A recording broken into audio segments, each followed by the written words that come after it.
Putin je v Kemerovo prispel danes dopoldan in najprej obiskal prizorišče tragedije, kjer je položil cvetje in se kasneje srečal še s predstavniki lokalnih oblasti ter člani preiskovalnega komiteja.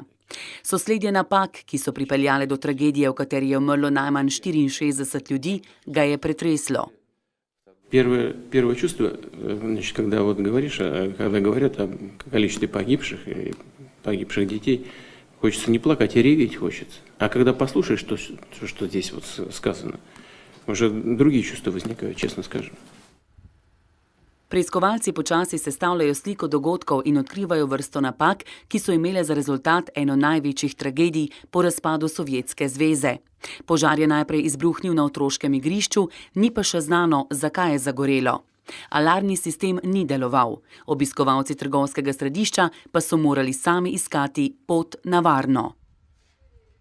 Кроме того, мы выяснили, что многие двери, которые, где находилась в основном молодежь, а это 4-й этаж, там, где комнаты игр для молодежи и 3 кинозала, где в основном молодежь, они были заблокированы, закрыты.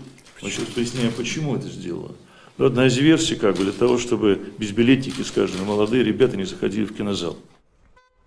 V zvezi s tragedijo je policija priprla 5 ljudi, med njimi tudi odgovornega za požarno varnost in direktorja podjetja, ki je odgovorno za protipožarni sistem v trgovskem središču. Sistem za opozarjanje na požar namreč ni deloval že od 19. marca, popravila pa se ni lotil nihče. Zatajili so tudi tisti, ki bi morali poskrbeti za evakuacijo.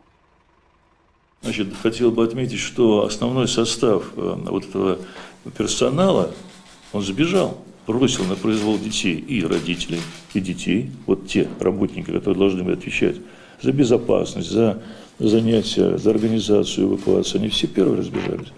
У нас же нет практически потерь со стороны штата торгового центра.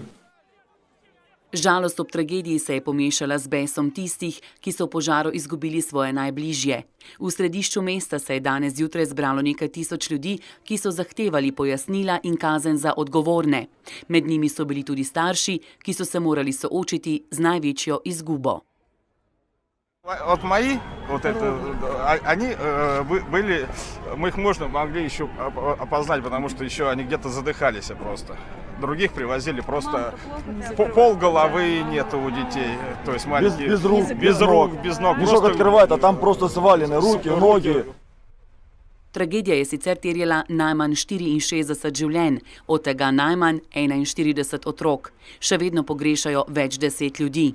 V spomin na žrtve tragedije bo jutri v Rusiji dan žalovanja.